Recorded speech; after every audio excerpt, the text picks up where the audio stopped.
Welcome to the Pencil Bob channel. I hope you enjoy my stories. Please like and subscribe, and hit that notification icon so you never miss out. Now on with the stories.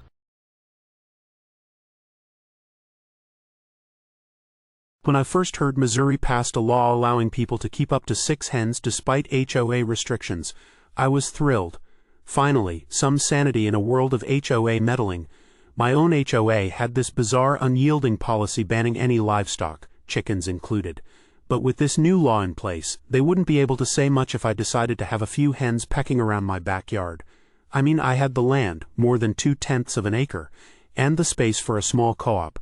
I figured it'd be easy enough to get it set up. That's when things got interesting.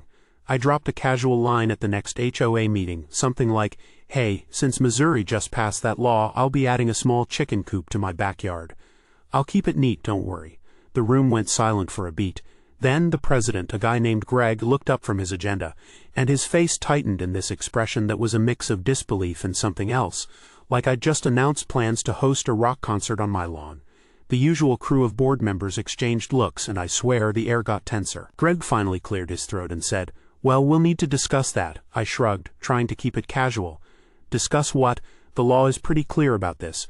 6 hens, no roosters, as long as I'm within the acreage requirements, which I am." A woman sitting to Greg's right, Judy, immediately jumped in. "We still have the right to regulate nuisances," she said, drawing out the word like I'd just brought the apocalypse to the neighborhood. "Chickens smell, they make noise, and I'm concerned about pests." I let out a laugh, more out of frustration than anything else. Chickens don't smell unless they're kept in poor conditions, and they make about as much noise as any neighborhood dog. As for pests, I think that's more of a myth. Chickens actually help control pests. They eat ticks and insects. So really they might improve the neighborhood. You'd have thought I'd just slapped someone's mother with the way they reacted. Greg held up a hand, clearly trying to keep some semblance of control in the room. "We have to look at this from the perspective of all homeowners. We're not just talking about a few chickens here," he said, as if I'd announced plans for an entire poultry farm. "So you're saying my 6 hens are going to ruin the neighborhood?" I shot back, leaning forward. "We're talking about a law that allows this. I'm not asking for anything unreasonable here." Greg tried to play it off, but his frustration was showing. "Look, just because it's legal doesn't mean it's ideal. We have to think about the community and the potential impact on property values. We need to make sure we're maintaining a standard here." I almost laughed out loud. "Property values? Are you serious? It's not like I'm painting my house neon green and putting up a theme park in the backyard. I'm adding a few hens. If anything, you should be thanking me for getting rid of ticks and keeping the bugs down." That's when Judy piped up again. "Well, I, for one, am concerned about the smell. Even if you keep it clean, it's still going to have a smell. And frankly, some of us aren't interested in living next to livestock." The tension was building. I glanced around, hoping someone else might see reason, but it was clear they were all on the same page. And the worst part, they weren't even listening. I tried to stay calm, but inside I was fuming. "Look, I'm following the law here. I'm not breaking any HOA rules because the law says I can do this. So I'm not really sure what the issue is." Greg leaned forward, his voice low and controlled as if he thought he was speaking to a child. "We don't want to have to take action, but if you go ahead without our approval, we'll have no choice but to enforce our rules." "Enforce them? Against the state law," I said, meeting his gaze head-on. "This law specifically overrules HOA covenants on this issue. You'd be the ones in violation, not me." Greg wasn't giving an inch. "We'll have our attorney look into it. Until then, I'd advise against making any plans to build a chicken coop." At that point, I couldn't contain myself.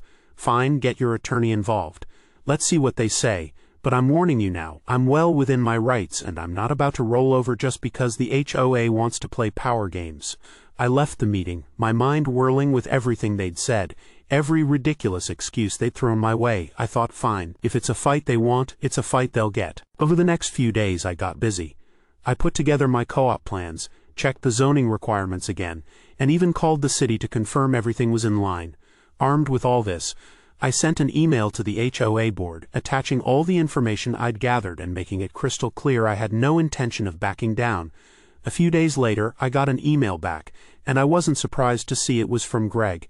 He'd attached a long-winded letter from the HOA's attorney, full of vague language about concerns and nuisances. It was like they were reaching for every possible reason to deny me, even when none of them held water. I replied simply, "Thanks for your input.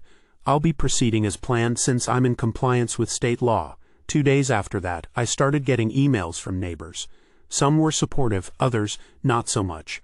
Apparently, the HOA had been busy spreading the word that I was about to turn the place into a mini farm. My favorite was from a neighbor who wrote, "Please reconsider this chicken coop idea. We didn't buy homes here to live next to farm animals." I spent an afternoon talking to those who supported me, explaining how the hens wouldn't bother anyone. Surprisingly, most of them understood and didn't see the problem. But the vocal minority, oh, they were loud all right. I think Judy and Greg had done a good job rallying them. Some even hinted at petitioning the HOA to restrict chicken ownership further. So of course I took my co-op plans to the next HOA meeting. I brought a stack of printed research, images of clean, well-maintained chicken coops, and even a list of local homes in our area with chickens. I was more prepared than any of them probably expected. When they called me up to speak, I went through everything, detailing how I'd maintain the coop, explaining the benefits of having hens, and even pointing out the pest control angle. Greg looked tired. "You're really determined to go through with this, aren't you?" I didn't hesitate. "Yes, because this is allowed by law, and frankly, I think it's a great opportunity for us to modernize our HOA's outdated rules." Judy rolled her eyes, muttering something under her breath. I ignored it and instead looked around the room, hoping to appeal to someone who might be reasonable. I'm trying to be a good neighbor here. I want to make this work for everyone. That's when Greg leaned back in his chair and said, "Look, we're willing to put this to a vote at the next board meeting. If the board approves, then you can have your chickens. But until then, no co-op." I shook my head. Fed up with the games. "You don't get it, Greg. I'm not waiting on your vote. I have the right to do this now. I don't need your permission." The silence in the room was heavy. It was clear they hadn't expected me to stand up to them so directly. Greg, his face red, just stared at me, clearly flustered. "You're making a mistake," he said finally. I shrugged. "Maybe, but it's my mistake to make. And if you really want to take this to court, go ahead, but I don't think you're going to get very far." With that, I left the meeting room, my resolve stronger than ever. Over the next week, I started on the coop bit by bit, and every day I noticed Greg or one of the other HOA members glancing over from their houses as if they were waiting to catch me doing something wrong. But I didn't let it rattle me. Instead, I waved at them every time, as cheerful as could be. When the coop was finally done, I brought home my 6 hens, who settled in right away, scratching around and clucking softly as if they'd always belonged there. And that was it. The hens were here to stay, like it or not. So far, the HOA hasn't taken me to court, but I'm ready if they do. Those hens are here by law, and no amount of HOA drama is going to change that. I had a neighbor turn me into my city for a rooster that I didn't have. It was the neighbor between us that had it. The neighbor he liked. Jackass. The only issue I had was the rooster's clock was off a few hours. My little son used to be terrified of this one rooster at his dad's shop. The first thing he'd do when arriving at the shop was grab this big stick, wave it around, and yell "Get away, rooster," over and over. After the rooster attacked another child after several attacks on adults, my partner chopped his head off. It was quick, no gratuitous pain. I have 2 baby chickens in my house right now. They're in my unit, not the common area, so my HOA can suck it. There isn't anything in the declaration or bylaws that prevents me from having a chicken in my house, and they don't have rule-making power for inside my unit. They'd have to do an association vote with 75% in favor.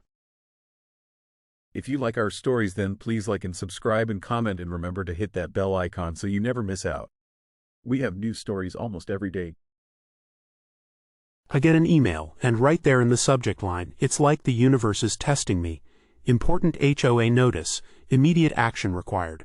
I open it, already dreading the nonsense they're about to pull, and sure enough, it's exactly what I feared.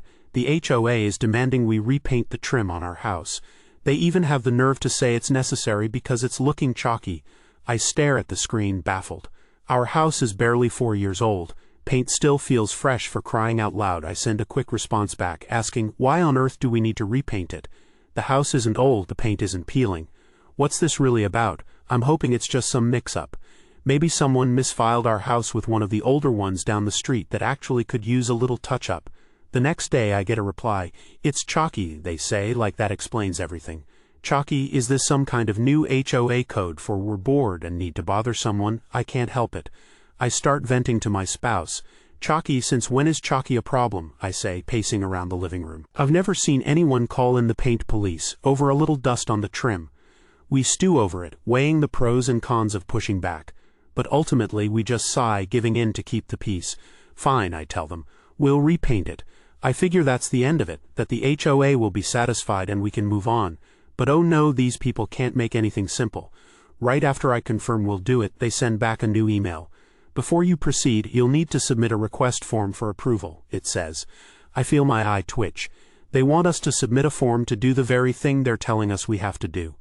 The thing they initiated. I turn to my spouse, exasperated, and hold up my phone like it's evidence in court. Can you believe this? They're making us jump through hoops for something they're forcing us to do. We don't even get a choice here. My spouse just rolls their eyes. Of course, it's the HOA. They live for making everything harder than it needs to be.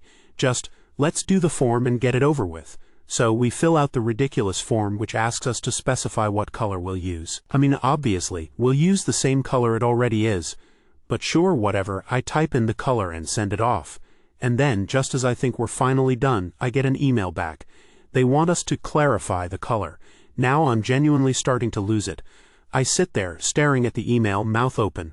My fingers hover over the keyboard as I try to come up with a polite way of saying, "Are you people kidding me?" I write back, keeping it as civil as possible.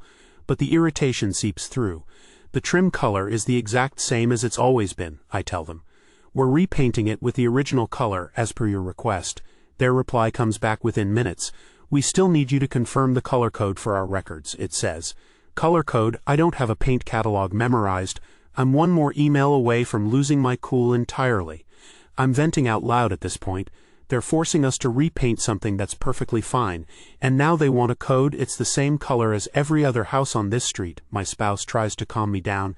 Just call the paint store, get the code and send it in. We'll get through this. Easier said than done, I think.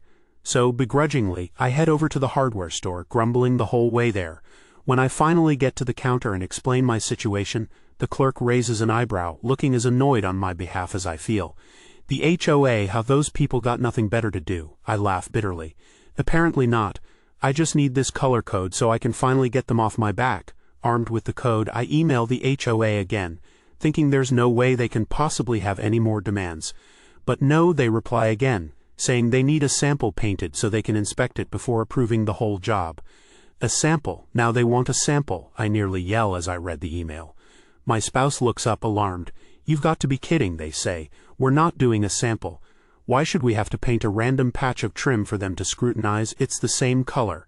I know, I groan. But at this point, I'm so fed up that I'm half tempted to paint the entire house a different color just to see their heads explode. I email them back, putting as much politeness into my words as I can muster. We're happy to comply with your repainting request, but the color will be exactly the same. We're not painting a sample because it is in fact the same color. There's no need to inspect it. They reply with a thinly veiled threat. If the color is not in compliance with HOA standards, we reserve the right to issue a citation. My jaw drops. They're going to fine us for repainting our trim with the same color they requested we use. Are these people for real? My spouse shakes their head. It's like they're daring us to give up, to just leave it. But no, let's finish this so they have nothing to complain about. So we finally paint the trim, jumping through every last hoop they've thrown at us. We submit proof. Photos of the completed trim, showing it's exactly the same as before, praying this ends it.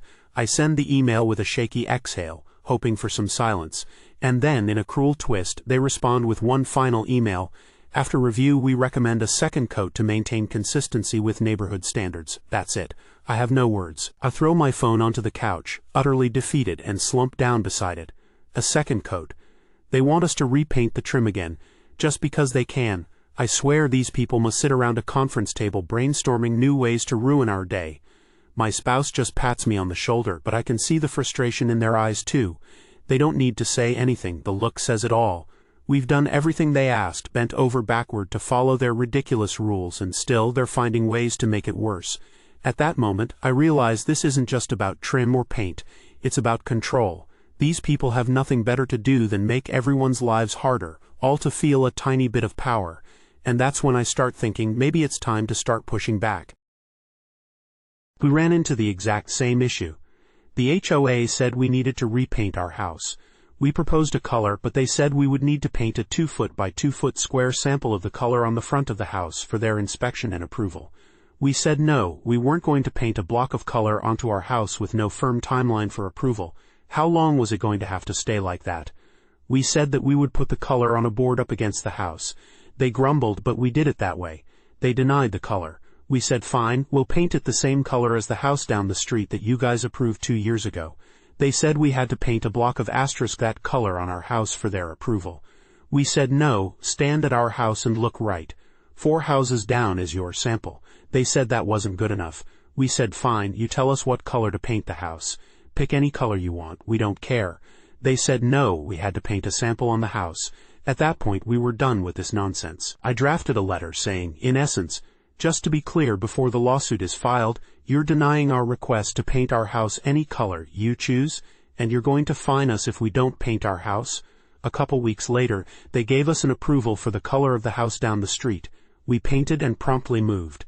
Never again will we live in an HOA. The letter is what they should have done in the first place. You always do discussions like this over a paper trail. People behave differently when everything they say is being put into a hard record they can't go back and change. Don't do this nonsense over the phone. Don't do it face to face. Do it over email or letter.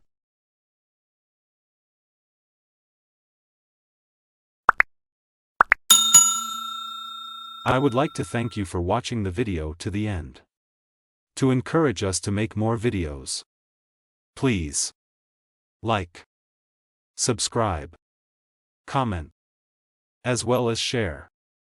Check out this other video if you haven't already.